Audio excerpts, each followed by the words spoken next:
پھر جو متروکہ جائیدادیں تھیں جو اب تک حکومت کے علم میں نہیں لائی گئی تھیں، متروکہ کا مطلب ہے کہ ترکی یعنی جو لوگ چلے گئے تھے ان کی جو جائیداد ادھر رہ گئی تھی، اس پر لوگوں نے کیا کیا تھا کہ اپنے اپنے حساب سے نا قبضے کر لیے، وہ حکومت کے علم میں نہیں لائی گئی تھیں۔ تو جو ان کو لوگوں کو کہا گیا کہ جو ابھی تک حکومت کے علم میں نہیں لائی گئیں اس کی فوری اطلاعات متعلقہ دفتر کو بذریعہ رجسٹری جمع کروائیں، اور نتیجتاً بحالیات کا کام جو پولیس اور محکمہ بحالیات برسوں میں بھی سر انجام نہ دے سکا تھا وہ دنوں میں کافی حد تک طے پا گیا۔ علاوہ ازیں تھوڑی رقم کے کلیموں کے جو دعوی کی نقد معاوضہ کی ادائیگی کا انتظام بھی کر دیا گیا، اور اعظم خان نے مہاجرین کی آباد کاری کے لیے کرنگی جیسی بستیاں بھی آباد کی، مطلب کافی حد تک اس کام کو انہوں نے کر لیا، اور اس کے بعد ان کو مشرقی پاکستان کا گورنر بنا کر بھیج دیا گیا۔ اگر ان کو گورنر بنا کر نہ بھیجا جاتا تو جو باقی مسائل تھے نا وہ بھی مکمل طور پر حل ہو جاتے۔ اصل بات یہ ہے کہ جب کوئی کام کرنے کا تہیہ کرتا ہے نا صحیح نیک نیتی سے تو پھر کام ہو جاتے ہیں، لیکن جب کوئی کام کرنے کی بجائے اس کو بگاڑنے کے پیچھے زیادہ آ جائے تو پھر وہ کام ادھر کا ادھر ہی رہ جاتا ہے۔ نمبر 4 ہے جی زرعی اصلاحات۔ تو مارشل لا حکومت نے ملک میں زرعی انقلاب لانے کے لیے 31 اکتوبر 1958 کو ایک زرعی کمیشن مقرر کیا۔ اس نے 20 جنوری 1959 کو اپنی رپورٹ پیش کی جس کی بنیاد پر مارشل لا حکومت نے زرعی اصلاحات کا اعلان کیا، جن کے عام نکات درج ذیل ہیں۔ نمبر 1، زمینداری سسٹم منسوخ کر دیا گیا، ہر قسم کی جاگیریں ختم کر دی گئیں، موروثی مزارعین کو مستقل مالکانہ حقوق عطا کیے گئے، یعنی جو جاگیردارانہ سلسلہ ہے نا وہ ختم ہو گیا کہ ایک جاگیردار بن کے بیٹھا ہوا ہے نسل در نسل، اور کام کرنے والے اور ہیں اور وہ اوپر سانپ بنا ہوا ہے، منافع بھی ان کا لیے جا رہا ہے اور ان کی جو پیداوار ہے اس پر بھی اسی کا کنٹرول ہے۔ تو یہ چیز انہوں نے ختم کر دی۔ پھر جاگیریں بلا معاوضہ بحق سرکار ضبط کر لی گئیں۔ یہ میرے خیال میں وہ جاگیریں تھیں جو انگریز گفٹ کے طور پر دیا کرتے تھے۔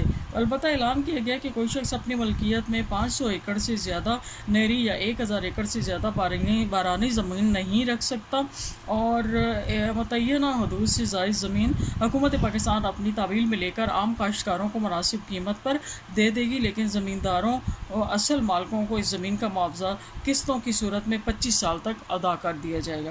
پھر مزارعین کو قانونی کارروائی کے بغیر بے دخل نہیں کیا جائے گا، یعنی کسی قانون کے تحت بے دخل کیا جائے گا، ایسے نہیں کہ مزارع کسی کو رکھے اور پھر آج رکھے تو کل اس کو نکال دیں۔ زمین کی ذیلی تقسیم اور انتشار اراضی کو عذر قانون ختم کر دیا گیا، نیز اشتمال اراضی پر زور دیا گیا اور بیگار ممنوع قرار دے دی گئی۔ زرعی مزدوروں کی حالت سنوارنے کا عزم کیا گیا۔ کاشتکاروں کے لیے قرضوں کی فراہمی، زرعی پیداوار کی فروخت کے مناسب انتظامات کے لیے طے پایا کہ امداد بامی کے انجمنوں کو فروغ دیا جائے۔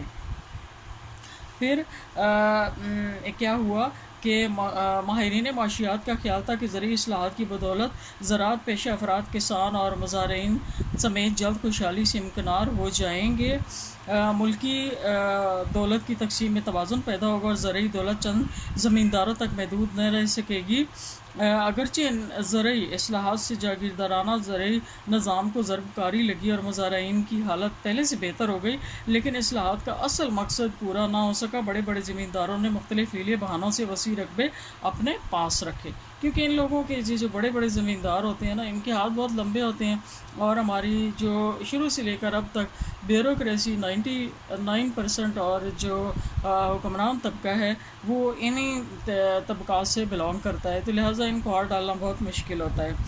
پھر نمبر 5 ہے تعلیمی اصلاحات۔ مارشل لا حکومت نے تعلیم کے میدان میں بھی انقلابی اصلاحات نافذ کرنے کے لیے 30 دسمبر 1958 کو تعلیمی کمیشن مقرر کیا، جس نے 26 اگست 1959 کو اپنی رپورٹ پیش کی، جس کی بنیاد پر مندرجہ ذیل اقدامات تجویز کیے گئے۔ نمبر 1 ہے جی نیا نصاب مرتب کیا جائے، مختلف کلاسز کے لیے بعض مضامین پر مناسب کتابیں لکھوائی جائیں، اساتذہ کے لیے اوقات کار مقرر کیے جائیں۔ پھر ہے کہ ہر سال امتحان پاس کرنا لازمی قرار دیا جائے، 25% نمبر کلاس کی کارکردگی کے مقرر کیے جائیں۔ پھر سائنس کے طلبہ کے لیے بعض آرٹس کے مضامین اور آرٹس کے طلبہ کے لیے بعض سائنس کے مضامین کا مطالعہ لازمی قرار دیا جائے۔ حکومت کی طرف سے درسی کتابوں کی تیاری کا اہتمام کیا جائے، مذہبی تعلیم اور فوجی ٹریننگ کا بندوبست کیا جائے، اور اسکول کی سطح پر طلبہ کو کسی نہ کسی فن کی تعلیم دی جائے۔ تو تعلیمی اصلاح سے صرف یہ فائدہ ہوا کہ تمام صوبوں میں یکساں نصاب تعلیم رائج ہو گیا، نیز جو فرسودہ قسم کی کتابیں تھیں وہ ختم ہو گئیں، اور لیکن حقیقتاً تعلیمی اصلاحات جو تھیں وہ ان کا نفاذ ممکن نہ ہو سکا۔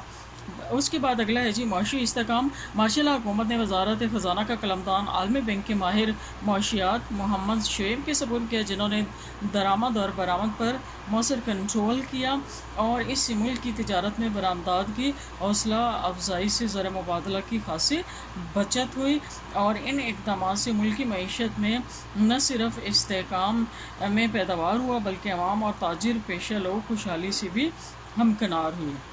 ٹھیک ہے، کیونکہ انہوں نے صنعت و رفت کی ترقی کے لیے کھلے لائسنس جاری کیے، اور پھر ضروریات زندگی کی قلت کو دور کرنے کے لیے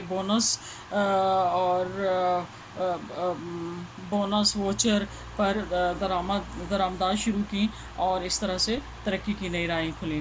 پھر نمبر 7 ہے جی دارالحکومت کی تبدیلی۔ جنوری 1959 میں ماشاء اللہ حکومت نے دفاعی نقطہ نگاہ اور کراچی کی آب و ہوا کے پیش نظر فیصلہ کیا کہ پاکستان کا دارالحکومت کراچی سے کسی پرفضا مقام پر مقرر کیا جائے۔ چنانچہ وفاقی مرکز کا ایک کمیشن مقرر کیا، جس کی سفارش پر جون 1959 میں راولپنڈی کے قریب پہاڑ کے دامن میں دارالحکومت کے لیے جگہ منتخب کی گئی، جہاں اسلام آباد کا شہر آباد کیا گیا۔ عارضی طور پر وفاقی مرکز کے جملہ دفاتر پنڈی رکھے گئے، لیکن جیسے جیسے وہ دارالحکومت میں ترقی کا کام تعمیر کا کام مکمل ہوا تو وہ دفاتر جو تھے وہاں پر منتقل ہو گئے۔ اگلا ہے اعلی قوانین یعنی مسلم فیملی لاز آرڈیننس۔ ماشاء اللہ حکومت نے اپنے دور اقتدار میں جرأت مندی کا مظاہرہ کرتے ہوئے ایسا اقدام کیا کہ جس سے تیزی سے بڑھتی آبادی کو خاندانی منصوبہ بندی کے ذریعے کنٹرول کیا جا سکے۔ نیز اعلی قوانین نافذ کرنے کے لیے پہلی بیوی سے اجازت لیے بغیر شوہر کو دوسری شادی پر پابندی لگا دی گئی۔ شادی کے لیے لڑکے کی عمر کم از کم 18 سال، لڑکی کی عمر 16 سال مقرر کی گئی، اور اعلی قوانین کے تحت نکاح کو رجسٹر کرنا لازمی قرار دیا گیا۔ پھر طلاق وغیرہ کی صورت میں مدت عدت 90 دن مقرر کی گئی۔ پوتے پوتی کو وراثت میں حصہ دار تسلیم کیا گیا۔ اگرچہ اعلی قوانین کے نفاذ سے خاندانی مسائل بہت حد تک کنٹرول ہوئے اور شادی کی رجسٹریشن سے کئی خرابیاں بھی دور ہوئیں، لیکن علماء کے ایک گروہ نے ان اعلی قوانین کی بعض دفعات کو اسلام کے خلاف قرار دیا اور ان کی منسوخی کا مطالبہ کیا کہ ڈیفینیٹلی انہوں نے یہ جو خاندانی منصوبہ بندی کے اقدامات ہیں ان کے اوپر وہ کیا ہوگا پروٹیسٹ، کیے نہیں ہونے چاہیے۔ حالانکہ یہ ہے کہ اسلام بھی ہمارا اعتدال کا مذہب ہے اور وہ ہر چیز میں اعتدال پر زور دیتا ہے، اور یہ بھی ہے کہ مطلب اس حکومت کے پیش نظر جو آبجیکٹو تھا نا وہ یہ تھا کہ اتنے ہی بچے ہونے چاہیے کہ جن کو آپ آسانی سے براٹ اپ کر سکیں، ان کو ایجوکیشن دے سکیں۔ یہ نہیں کہ جو ہے وہ 10 بچے ہوں اور وہ سارے ان ایجوکیٹڈ ہوں، ان کو نہ کھانے کے لیے کچھ ملے نہ پہننے کے لیے کچھ ملے۔ تو اسلام نے تو اس چیز کو کبھی بھی پسند نہیں کیا۔ اینی ہاؤ آگے دیکھیں بنیادی جمہوریت کا نظام۔ ماشاء اللہ حکومت نے 1 نومبر 1959 سے لوکل سیلف گورنمنٹ کا ایک نیا نظام قائم کیا جو بنیادی جمہوریتوں کا نظام کہلایا، جس کے تحت دیہاتی علاقوں میں یونین کونسل، تحصیل میں تحصیل کونسل، شہروں اور اضلاع میں ڈسٹرکٹ کونسل اور ان سب کے اوپر ڈویژنل کونسل قائم کی۔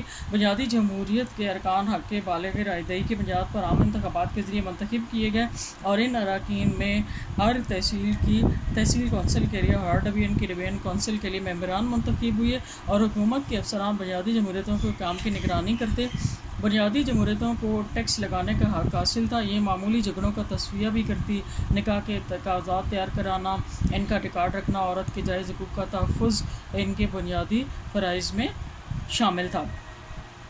تو محمد ایوب خان کو 5 سال کے لیے پاکستان کا صدر مقرر کیا گیا، اور بنیادی جمہوریتوں کے ارکان کو صوبائی اسمبلیوں مرکزی اسمبلی اور صدر مملکت کے انتخابات کے لیے انتخابی ادارے کی حیثیت دی گئی تھی، تو اس بنا پر پھر 1960 کی بنیادی جمہوریت کے ارکان نے ان کو 5 سال کے لیے مقرر کیا۔ بنیادی جمہوریت کے نظام کے تحت دیہات کے متعدد ترقیاتی اسکیمیں پایہ تکمیل کو پہنچی۔ اس کے بعد اگلا ہے جی نہری پانی کا تصفیہ۔ مارشل حکومت کے دور اقتدار میں سپٹمبر 1960 میں پاکستان اور بھارت کے مابین نہری پانی کے جھگڑے کا تصفیہ طے پا گیا۔ تصفیہ کا مطلب ہوتا ہے حل، اس کا سلیوشن ہو گیا۔ دونوں ممالک کے مابین تصفیہ کرانے میں عالمی بینک نے اہم کردار ادا کیا۔